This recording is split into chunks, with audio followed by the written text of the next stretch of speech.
बहुत समय पहले जापान के एक छोटे से तटीय गांव में एक मछुआरा रहता था। उसका नाम ताकेशी था। ताकेशी साधारण जीवन जीता था, पर उसकी किस्मत एक दिन अचानक बदल गई।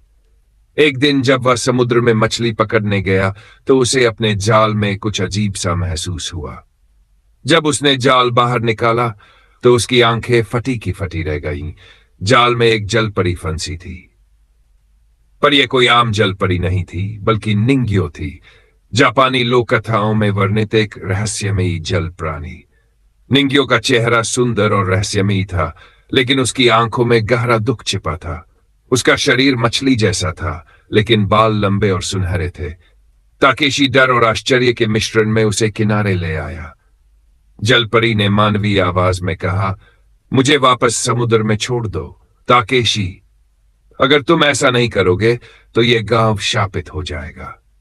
ताकेशी चौंक गया। वह सोच में पड़ गया, क्या इसे छोड़ देना ठीक होगा? फिर उसने साहस करके पूछा, तुम कौन हो और तुम्हें छोड़ने से क्या होगा?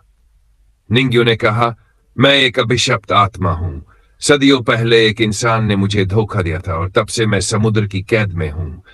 जो भी मुझे बंदी बनाता है उस पर दुर्भाग्य आता है, लेकिन जो मुझे आजादी देता है उसे 100 साल की लंबी उम्र मिलती है।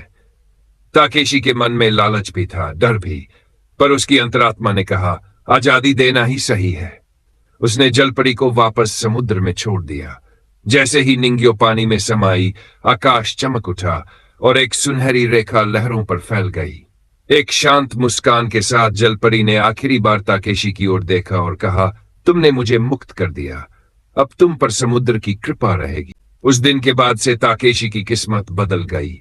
उसका मछली पकड़ने का काम चल पड़ा। लोग उसे सम्मान देने लगे। वह 100 साल तक जीवित रहा, स्वस्थ, शांत और